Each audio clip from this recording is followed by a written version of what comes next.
ये दृश्य बहुत गुस्सा दिलाने वाला है। पिछले मालिक न केवल गोल्डन रिट्रीवर माँ और उसके बच्चों को फेंकना चाहता था, बल्कि उसने माँ के शरीर पर बहुत सारा कचरा भी बांध दिया था। माँ हमेशा भार उठाकर चल रही थी, वह बहुत पीड़ित दिख रही थी। गोल्डन रिट्रीवर भले ही बहुत समझदार हो, लेकिन अपनी ताकत से इस कचरे को हटाना उसके लिए बिल्कुल असंभव था। थोड़ी देर आराम करने के बाद माँ जल्दी से फिर खड़ी हो गई और सीधे कचरे के डिब्बे के पास आ गई।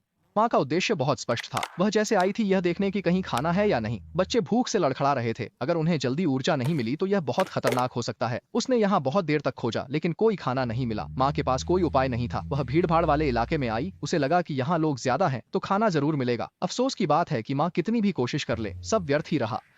चाहे जानवर हो या इंसान, मातृ प्रेम हमेशा महान होता है। माँ को पेट भरने का उपाय करना ही होगा, नहीं तो कुछ शावकों को दूध नहीं मिलेगा। माँ हमेशा सोचती थी कि कोई चमत्कार होगा, लेकिन अब तक कोई दयालु व्यक्ति मदद के लिए हाथ बढ़ाने को तैयार नहीं हुआ। वह मजबूरी में जमीन पर लेटी है। गोल्डन रिट्रीवर की हालत बहुत दयनीय है। दूसरी ओर कुछ शावक माँ के लौटने का इंतजार कर रहे हैं। वे भूख से बेहाल हो चुके हैं।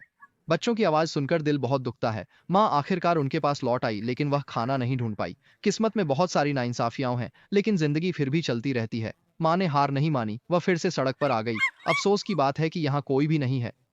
जब वे सड़क के किनारे आगे बढ़ रहे थे तो कबाड़खाने के मालिक कार चलाकर यहाँ आ गए। अब तक यह नहीं पता कि वह मदद करेंगे या नहीं। वह यह देखने आए थे कि कचरा साफ हुआ है या नहीं। जब वह यहाँ जांच कर रहे थे तो कुछ शावक उनके पास आ गए। छोटे शावकों का उद्देश्य स्पष्ट था। वे जैसे दादा से माँ की मदद करने की गुहार लगा रहे थे। जल्दी ही दादा गोल्डन रिट्रीवर के पास आ गए। उन्हें उम्मीद नहीं थी कि पिछले मालिक इतने निर्दयी होंगे। चूंकि उसके पास कोई उपकरण नहीं था, वह गोल्डन रिट्रीवर के शरीर से चीजें हटा नहीं सका। वह केवल पेशेवरों से मदद मांगने के लिए फोन कर सकता था। सरल विवरण के बाद अधिकारी को आखिरकार समझ में आ गया कि क्या हो रहा है। स्थिति बहुत गंभीर थी। फोन काटने के बाद उसने टीम के सदस्यों को सूचित किया कि वे जल्दी से गोदाम में जाकर उपकरण तैयार करें। अब उन्हें सबसे तेज गति से स्थल पर पहुंचना होगा। यहाँ से दूरी ज्यादा नहीं है। अगर ट्रैफिक जाम नहीं हुआ तो जल्दी पहुंच जाएंगे। समय बहुत कम है। डॉक्टर यह सुनिश्चित कर रहे हैं कि कुछ छूटा तो नहीं है। अब उन्हें सबसे ज्यादा चिंता इस बात की है कि जब कुत्ता अजनबियों से मिलेगा तो क्या वह उन पर हमला करेगा। अगर वास्तव में ऐसा होता है तो उसे केवल बेहोशी की सुई से बेहोश किया जा सकता है। वे जल्दी ही कचरे के स्थान पर पहुंच गए। दादाजी के वर्णन के अनुसार कुत्ता आगे होना चाहिए। तुरंत जाकर देखते हैं। यह राहत की बात है कि प्यारा बच्चा यही इंतजार कर रहा है, वह दूर नहीं गया है।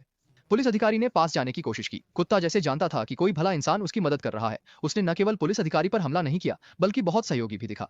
महिला पानी लेकर आई। वह पहले कुत्ते की मां को ऊर्जा देना चाहती थी। कुत्ते की मां ने भी मना नहीं किया। लगता है वह बहुत प्यासा था। समय सही देखकर अब तुरंत कार्रवाई शुरू की। शुक्र है कि उनके पास पेशेवर उपकरण थे। 1 मिनट से भी कम समय में गोल्डन रिट्रीवर की सारी बाधाएं हटा दी गई। माँ ने राहत की सांस ली। वह बेहद हल्की महसूस कर रही थी। इसके बाद उसकी हरकत ने लोगों को भावुक कर दिया। उसने आकर दादाजी का धन्यवाद किया। गोल्डन रिट्रीवर के व्यवहार से लगता है कि वह सब कुछ समझती है, बस बोल नहीं सकती। अंततः उन्हें दादाजी ने गोद ले लिया। हालांकि वे बदकिस्मत थे, लेकिन साथ ही भाग्यशाली भी। पूर्व मालिक का व्यवहार अनुचित था। आप उन्हें प्यार न करें, लेकिन उन्हें नुकसान न पहुंचाएं। यहाँ स्पष्ट रूप से निर्धारित है कि छोटे जानवरों के साथ दुर्व्यवहार करने पर कानूनी सजा मिलेगी। उसे अपने व्यवहार की कीमत चुकानी पड़ेगी।